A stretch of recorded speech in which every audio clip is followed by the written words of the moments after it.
Oi, tudo bem? Mais ou menos, né?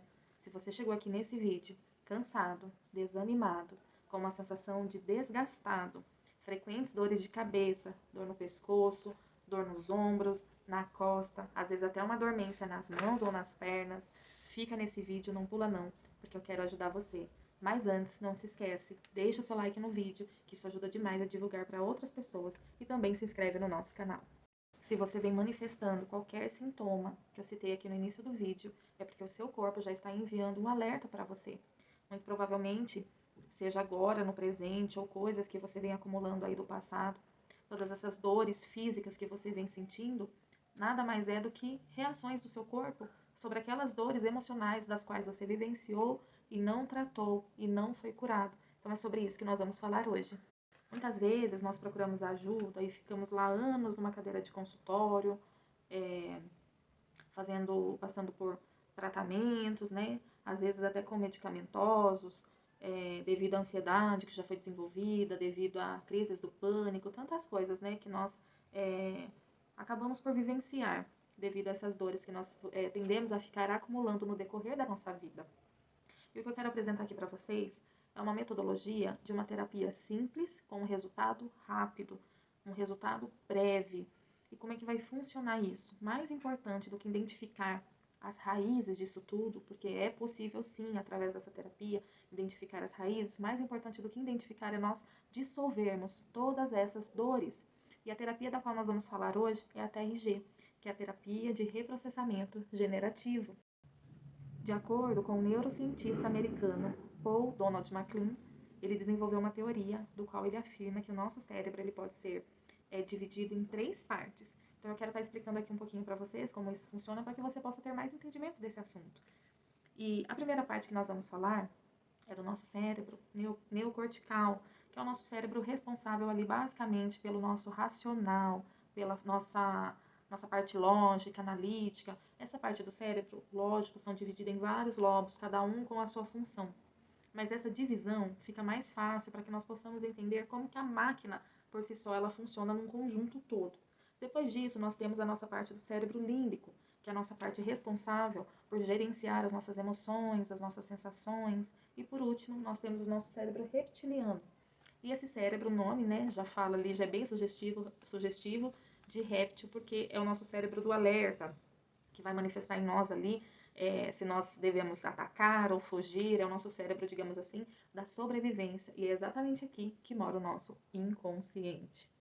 E uma imagem muito legal para ilustrar aí o nosso inconsciente, eu vou ver se eu consigo encontrar e anexar aqui no vídeo para vocês, é o iceberg. Você já deve até ter visto alguma vez essa ilustração, da qual mostra ali aquele pedacinho do iceberg saindo para fora, né, do oceano, que é aquele pedacinho representa ali nosso 5% de consciente. E toda aquela expansão que fica por baixo do oceano, do qual nós não vemos tamanho gigantesco que é.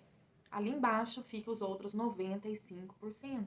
O nosso inconsciente ele é capaz de registrar até 400% de tudo que nós vivenciamos desde o nosso período uterino, desde quando fomos gerados no ventre da nossa mãe. E é curioso que muito provavelmente você também já deve ter visto alguma pessoa ali mais de idade, né? Uma senhora, um senhor já mais de idade comentar, olha, não fala isso não para mulher grávida, porque o bebê escuta. Não fala isso porque sente. Grávida não faça assim porque o bebê escuta, ele sente. E é verdade. Nós sentimos e ouvimos de fato. O nosso inconsciente, ele registra todas essas informações.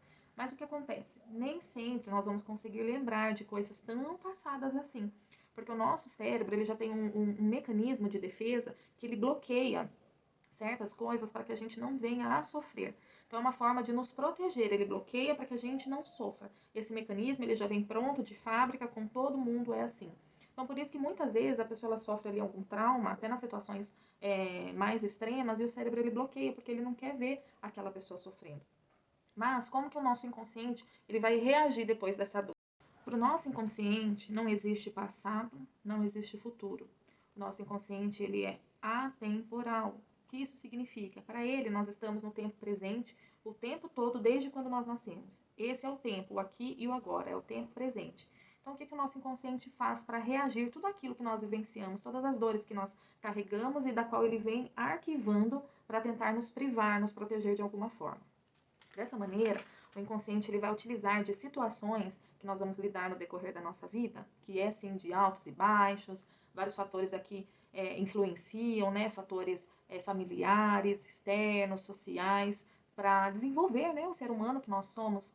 Então, como que o cérebro, o nosso inconsciente, ele vai fazer? Ele vai sintonizar todas as situações que nós passamos e nos machucamos para que nós venhamos a viver aquilo de novo e tentar aprender uma segunda, uma terceira, uma quarta, uma quinta vez.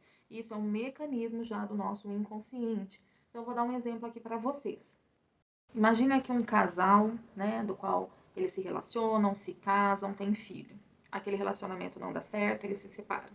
Esse pai ele se torna um pai ausente, de repente já veio ali com algum histórico de agressão ou de vício, alguma coisa fez que não desse certo aquele casamento.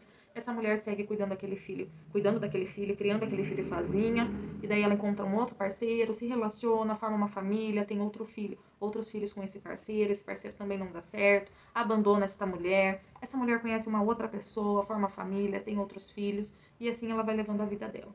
Essas filhas que tiveram crescem, esses filhos que tiveram crescem, com pais ausentes, separados, já carregando ali rejeição, abandono. E daí quando eles crescem, eles se relacionam, encontram parceiros que não dão certo. E começa a se repetir. Essa filha encontra um parceiro do qual também tinha o mesmo problema que o pai dela, seja vício, seja agressão. E daí ela se casa, tem filho, não dá certo, separa. Ela encontra outro parceiro, forma uma família, se casa, tem filho. É um parceiro, ela atrai aquele parceiro que abandona ela todas as vezes. Todas as dores que ela viveu lá com o pai dela, do qual ela teve ou do qual ela não teve pela ausência, porque a abandonou, porque a rejeitou, ela vai repetindo. Você já viu histórias assim? Isso é um exemplo de várias outras histórias que eu poderia citar aqui.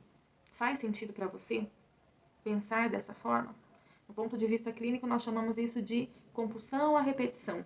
A pessoa fica ali naquela vida, repetindo aquele ciclo, um atrás do outro, porque ela ainda não descobriu que para ela quebrar esse ciclo, o inconsciente dela precisa entender que ela já dissolveu todas aquelas dores para poder então potencializar o que vai vir depois. É assim que a nossa mente trabalha. E por isso, tantas vezes a pessoa ela fica ali naquele ciclo repetitivo, vicioso e vê que a vida não sai do lugar. Sabe? Às vezes, é um outro exemplo aqui que eu poderia dar para vocês, uma mãe, tanto sofrimento na vida, ela não consegue ser uma mãe amorosa, ela não consegue ser uma mãe carinhosa. E daí ela tem as filhas dela e às vezes a filha ela nem quer repetir esse padrão de comportamento, mas muitas vezes acaba, mesmo não querendo, por repetir aquele padrão com os seus filhos.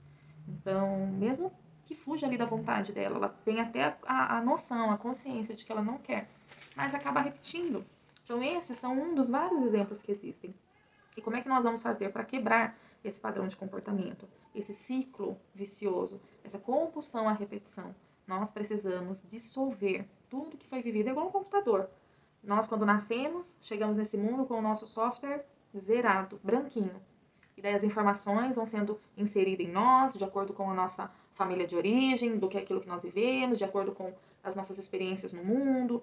Tudo isso contribui para a gente se tornar quem somos. Então, para que a gente consiga aprender a quebrar isso, nós precisamos dissolver todas essas dores. É como se nós fôssemos lá no nosso inconsciente, apertar o botãozinho de resetar e começar tudo de novo. E sim, existe uma fórmula para isso. E eu quero ajudar você através dessa terapia. É possível. Mais de 15 mil vidas já foram ajudadas através de mim e vários outros terapeutas que estão levando essa metodologia para as pessoas.